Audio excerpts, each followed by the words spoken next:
처분을 발표했습니다.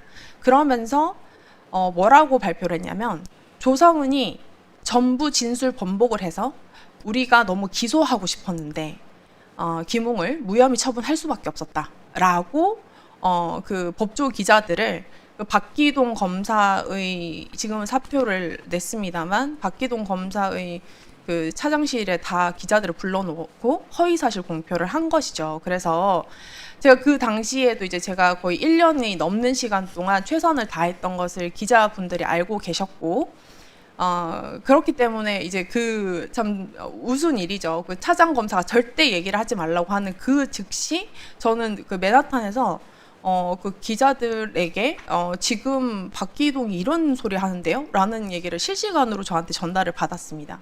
그래서 저는 즉시 대응을 할 수밖에 없었고요. 그 즉시 이제 공수처의 담당 수사 검사에게 진술 번복한 적이 없고 그리고 해당 그 조사 내용들은 전부 녹음이 되어 있다라고 고지를 했고, 그렇게 되니 이제 공수처는 다행히 그 즉시 입장문을 발표했습니다. 김웅은 손준성과 공범인 관계에 대한 입장을 유지한다. 제가 경험했던 것은 단순히 수사를 뭐 잘한다 혹은 뭐 보안 수사나 수사를 잘한다의 문제가 아니라 사실상 그 공익신고는 이제 중요 증인 아닙니까? 중요 증인의 진술의 모든 취지와 하지도 않았던 내용들에 대해 전부 번복해서 허위로 이제 불기소 이유서를 작성을 했고요.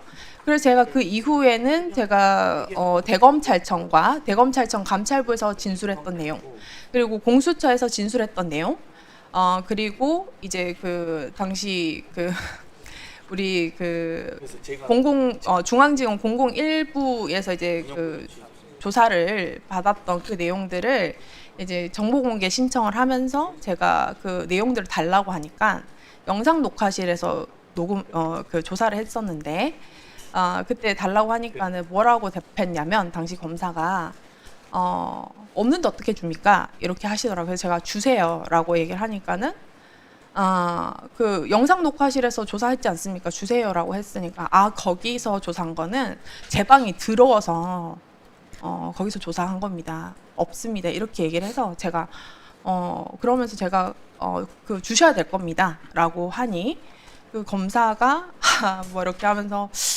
뭐 녹음 있는 것도 아니고 이러다가 제가 가만히 있으니까 혹시 녹음하셨습니까? 이러더라고요. 그래서 제가 네 7시간 37분이더라고요 하니까 그때 우리 검사님 반응이 저는 조성은 씨에게 좋은 기억밖에 없습니다. 이렇게 얘기를 하시더라고요. 네, 그런 일화도 있습니다. 네. 그러니까 아까 제가 말씀 조금 정정할 게 있는데, 그러니까 김웅에 대해서 공수처에서 기소 의견으로 송치를 했는데, 맞습니다. 저 뒤에 앉아 있는 이희동 그 검사가 네. 그 김웅과 관련해 가지고 네. 수사 보고서를 허위로 작성했다 이런 그것뿐만 거죠? 아니라 네. 불기소 이유서 작성도 저희 진술을 전부 이제 거의 정반대로 기재를 해서 허위 처분을 했다. 그러니까 검찰은 자신들의 고발 사주 관련해 가지고는 증거를 마구 인멸하고, 그리고 또 봐주기 수사를 하고 싶은 김웅에 대해서는 수사 조사 내용도 마구잡이로 왜곡하고, 그리고 지금 조성은 대표를 조사한 내용도 분명히 조사를 해놓고도 조사한 내용이 없다고 그것을 감추고 은닉하고 맞습니다. 자기들 입맛대로 수사를 맘대로 하는, 했다가 안 했다가 네. 그 결론도 그 자기들 원하는 대로 이렇게 네. 내는 그런 검찰이 수사권을 가져가지고 네. 어떻게 국민을 위해서, 민생을 위해서, 민생범죄를 위해서 수사를 한다는 것인지 네. 개탄스러운 상황으로 저는 보여집니다. 맞습니다. 이 조성은 대표가 지금 경험한 그 고발 사주와 관련된 일련의 검찰, 그리고 마침내 지금 윤석열 이 고발 사주에 그 지금 완전히 수괴가 나타났어요. 손준성 고발 사주에서는 드러나지 않았던 국정원 고발 사주에 윤석열의 직접 지시가 드러났습니다. 네. 그러면 이런 거 말고도 얼마나 더 많이 윤석열 정부 하에서 윤석열 검찰총장 당시에 검사들이 범죄적으로 수사하고 범죄적으로 기소하고 그랬을까 이런 의심이 저는 들거든요. 그랬던 것들에 대해서 검찰인 지금 반성하고 사과하고 성찰해야 된다. 개혁의 대상, 개혁의 주체가 아니고 개혁의 대상일 뿐인데 여기 와서 숟가락 얹어가지고 뭐는 빼주고 뭐는 지켜야 되고 이런 막말을 해서는 안 된다 이렇게 생각을 합니다. 어떻게 생각하세요? 제가 확인하고 저는 사실 지금 피해의 지금 현 상태에 있습니다. 왜 그러냐면 제가 이제 그 당시에 저는 포기할 생각이 없다. 그리고 제가 끝까지 포기하지 않으면 고발사주 사건은 10년 뒤라도 밝혀질 것이다. 라고 제가 수사검사한테 얘기를 했었고요.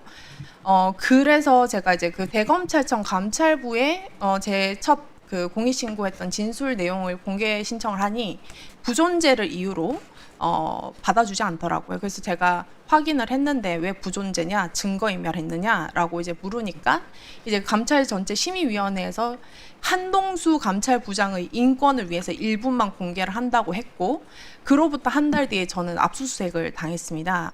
그리고 뭐 이제 그 저를 이렇게 그 뭐 표적 수사를 하고 뭐 허위 기소를 하는 것을 넘어서 제가 이제 그 마지막 대질 신문을 했었는데 그 당사자의 요청에 의해서 공식적으로 녹음된 대질 신문의 기록들을 전부 다 삭제하고 해당 수사 검사는 거의 일본 대사관으로 피신하다시피 거의 됐고요.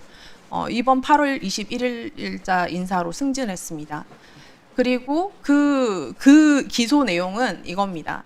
사문서 위조를 했다는 거예요. 근데 제가 문서를 본 거를 아무도 입증을 못하고 있습니다. 그런데 이게 언제 기사화가 됐느냐? 손준성 1심 선고 일주일 전에 이제 그 갑자기 기사가 난 겁니다. 그래서 근데 이거 저는 남부지검 지금 이희동 차장검사가 지휘하고 있는 남부지검에서 분명히 공판이 나가야 되는데 중앙지검에 출입하는 기자가 단독으로 이제 손준성 그 고발사주 조성은 사문서 위조로 기소 이렇게 되어 있는 겁니다.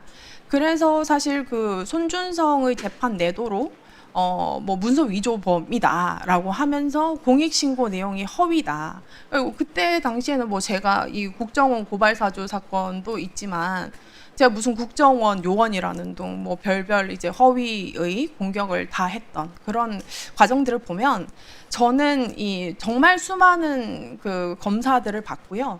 그리고 제가 독특한 경험을 했던 것은 굉장히 이제 그 제가 부득이하게 검사 범죄를 관찰하고 목격했던 사람으로서는 단 한 명도 부끄러워하거나 단 한 명도 좀 그 어색해하거나 이게 죄가 된다고 인지하는 게 아니라 마치 들켜서 문제다라고 생각을 하시더라고요. 그래서 그 태도에 있었던 내용들은 현재까지 마주친 검사들은 단 한 명도 그 태도에 대해서 수정이 없었고 그렇기 때문에 저는 심지어는 그 제가 타인의 어떤 죄를 밝혔던 사람이기 때문에 저 역시도 최선을 다해서 저는 뭐 수사에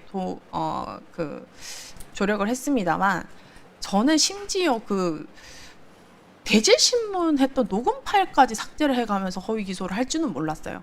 그런 상황들이 지금도 발생하고 있고 여기에서 저는 더 이상 그 내란까지 이제 개입이 됐다고 저는 개인적으로 생각하고 있기 때문에 검사가 단순히 보안 수사권을 가진다 만다의 문제가 아니라 거의 이 어떤 그 70년 역사의 검찰이 왜 지금 해체를 해야 하는가 스스로 진짜 정말 제가 조금 날선 표현이지만 쪽팔린지를 모르는 것 같다. 그런 생각을 늘 하고 있습니다. 네, 이상입니다. 네. 아니 잠깐만 조성은 참고인 잠깐 앞으로 나